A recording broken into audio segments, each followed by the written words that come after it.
It was a dark, stormy evening when Emily received a letter she never expected. Her grandmother had passed, leaving behind an old mansion on the outskirts of town. Most people avoided the place, speaking of strange occurrences, of whispers in the night, of shadows that moved on their own. Emily, curious and stubborn, ignored the warnings. She needed answers, and perhaps, adventure. Arriving at the mansion, the air was heavy, damp, and thick with the scent of decay. Cobwebs stretched across the corners like giant spider silk, and the floors groaned under her steps. Upstairs, in the attic, a small, dusty box caught her eye. Inside was a doll, porcelain, pale, with glass eyes that reflected the dim light. Faint initials were etched into its back. A chill ran down her spine. She should have left it there, untouched, but she didn't. Emily placed the doll on her shelf, thinking little of it. That night, as rain pounded the roof, she drifted into an uneasy sleep. Around midnight, she awoke to a faint whisper. Emily.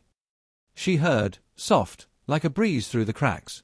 Heart pounding, she looked to the shelf. The doll sat there, still, lifeless, or so it seemed. Sleep, heavy and uneasy, claimed her again, but the whisper lingered in her mind, a warning she couldn't yet understand. Over the next few days, the whispers returned. At first, fragments.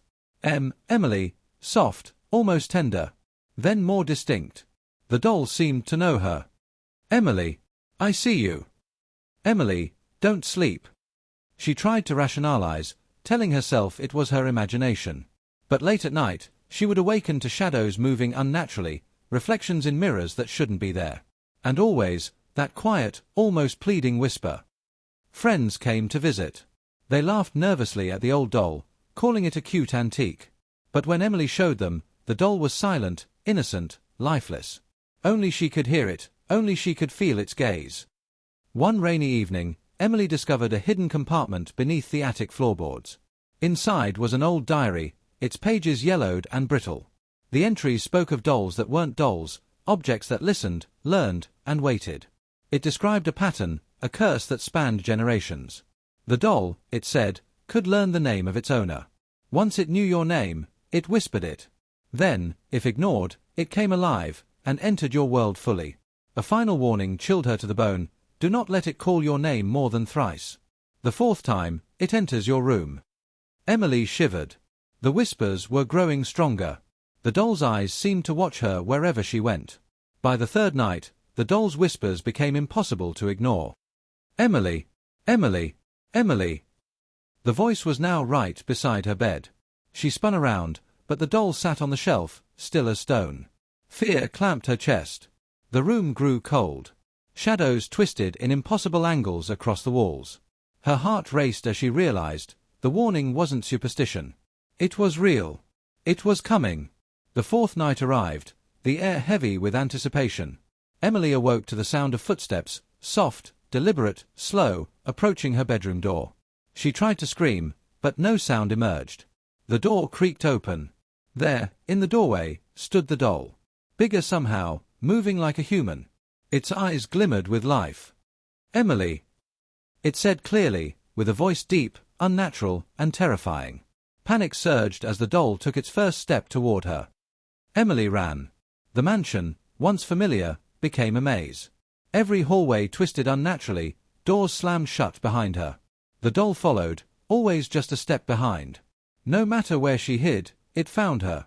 She threw it, smashed it against walls, but the doll always returned, whispering, calling, laughing silently.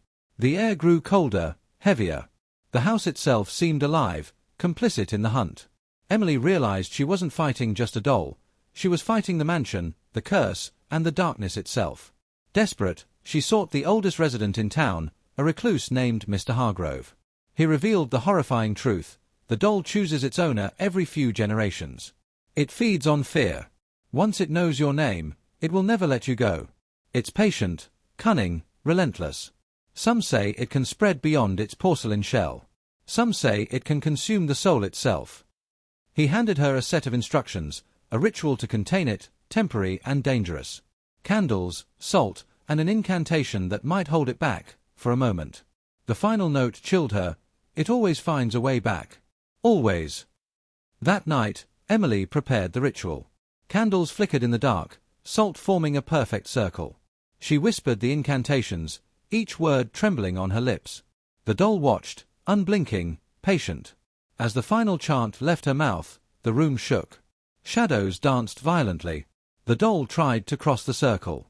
Its voice multiplied, dozens of voices, all whispering her name, calling her, taunting her. Heart pounding, she remembered the final instruction, "Say your name backward, and it loses its hold." Emily shouted, "Elim!" The doll screeched, porcelain cracking, shards flying through the air like tiny knives. The voices screeched and faded. The shadows receded. For a moment, silence, heavy, suffocating, complete. She collapsed, trembling, tears streaming down her face. The doll was gone, vanished as if it had never existed. But Emily knew better. She knew the whispers had only paused, that the curse was still out there, waiting for the next name, the next victim. Weeks later, Emily moved far away. But at night, when the wind howled and the moonlight fell across her window, she sometimes heard it, a faint whisper. "Emily."